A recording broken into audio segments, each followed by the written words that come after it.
here's my unboxing video because it's too long. It's more than 6 minutes. It's 6 minutes and 41 seconds.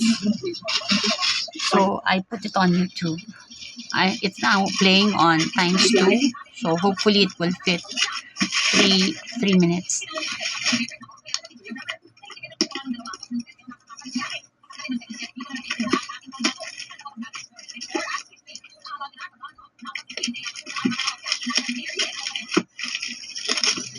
Okay. The test prod looks okay.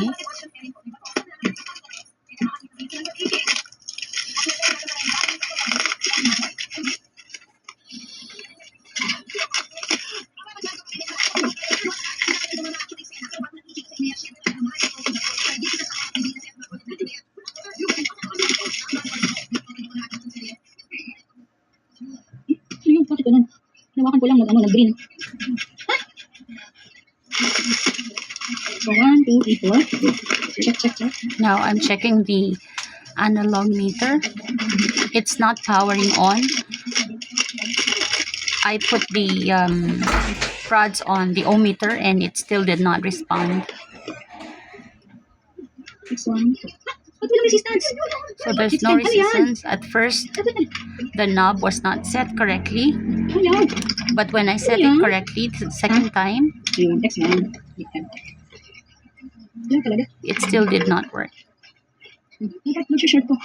What's wrong? Wala, ayaw gumana. Didn't work. So I went to the second one, the digital one.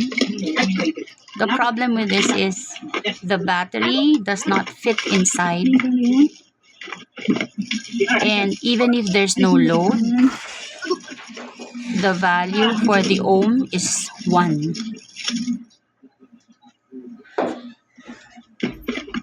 Saan nalagay ito? Saan nalagay? Yun. Yun. Yun.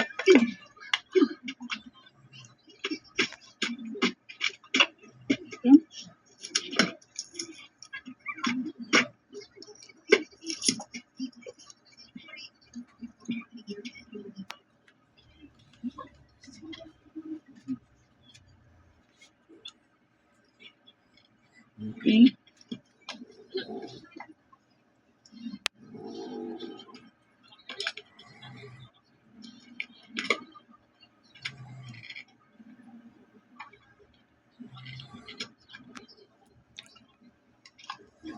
Okay. Yun. Yun. JR, halika nga dito. Ampere. Ano yung nakasulat dito? Ano nakasulat yan? What? Oo. That's 200. 200 ano? Okay. Okay. Oh wait, that's 20k. That's 20k. Hello. Negative 1 lang. Ano yan? Ano yan? Volts yun eh. Ohms. Huwag kang makulit. Oh, sorry. Hindi to ano? Hindi to laro. Sorry. O, ayaw ko na na. Parehas. Ano ba yan? So it wasn't working. Like right now, the test prods are not connected. So there's no connection, and yet I still have a reading of 1 on the ohm meter.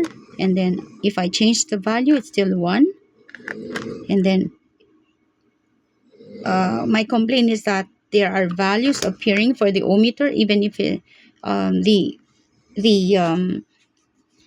prods are not set. Now, if you take a look, for some reason I can't fit the battery no matter how I put it. It's uneven no matter how I press it, and I can't close the cap, so I'm returning it.